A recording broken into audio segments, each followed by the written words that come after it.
বলেন তো আপনি কার মার বাবার ছেলে, এটা দেখছেন? আমি দেখছি, আমি জানি এটা। আচ্ছা, আপনি বলেন তো কার মার বাবার মেয়ে আপনি? কার মার বাবার মেয়ে। কার মার বাবার মেয়ে। মেয়ে। আর আমি হচ্ছে কার মার বাবার ছেলে। এবং আমি যে আমার হ্যাঁ, আপনি কার মার বাবার মেয়ে আপনি। কার মার বাবার মেয়ে।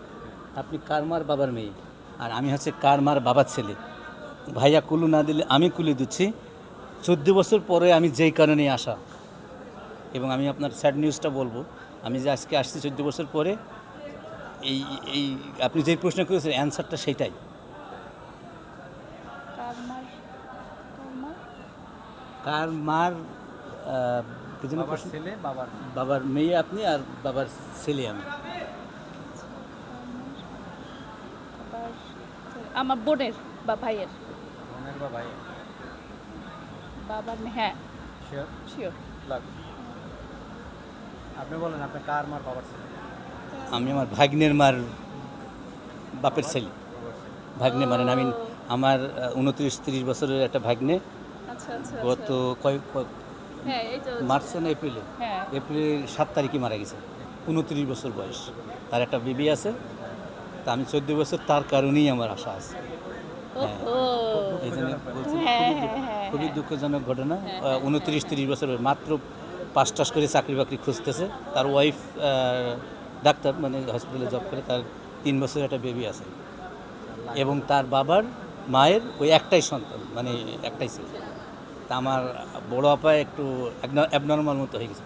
আমার আম্মা আবার আমার সাথে ইউএসএতে থাকে, তা তার কারণেই আমি আসা।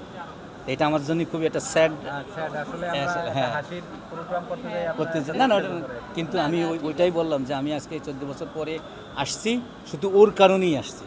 এবং এই আমার একটা ছেলে আছে 10 বছর বয়স।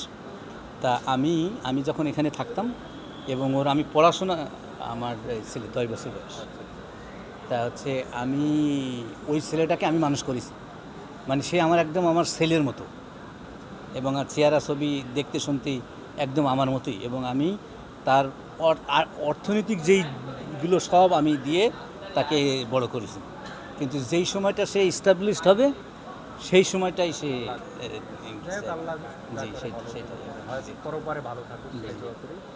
মেয়েদের জন্য কিন্তু আরো সহজ। উনি তো বলছে ভাগ্নের মার বাবার ছেলে, কিন্তু আপনাদের জন্য কিন্তু আরো সহজ এই উত্তরটা। আপনি আপনার সন্তানের মার বাবার ছেলে বললেই হলো। হ্যাঁ, হ্যাঁ, তা ঠিক। আমি অবশ্য নিজের ইসেতে ছেলেদের আমি ক্ষেত্রে আবার এটা হয়। এটা হয় না। হ্যাঁ, মেয়েদের ক্ষেত্রে ভাগ্না ভাগ্নি, ভাগ্নি, আর দুইটা অ্যান্সার আছে মেয়েদের জন্য, হ্যাঁ। নিজের বাচ্চা আবার আর ভাগ্নে ভাগ্নি। আর ওনাদের জন্য শুধু ভাগ্নে ভাগ্নি, উনি নিজের বাচ্চা বললে হবে না, না না সেটা আবার রং অ্যান্সার হবে। রং অ্যান্সার হবে। হ্যাঁ, হ্যাঁ। যাই হোক, আপনাদের সাথে কথা বলে অনেক ভালো লাগলো। Thank you. যদি আমি আপনাকে দুটো তিনটে প্রশ্ন এই লাইভ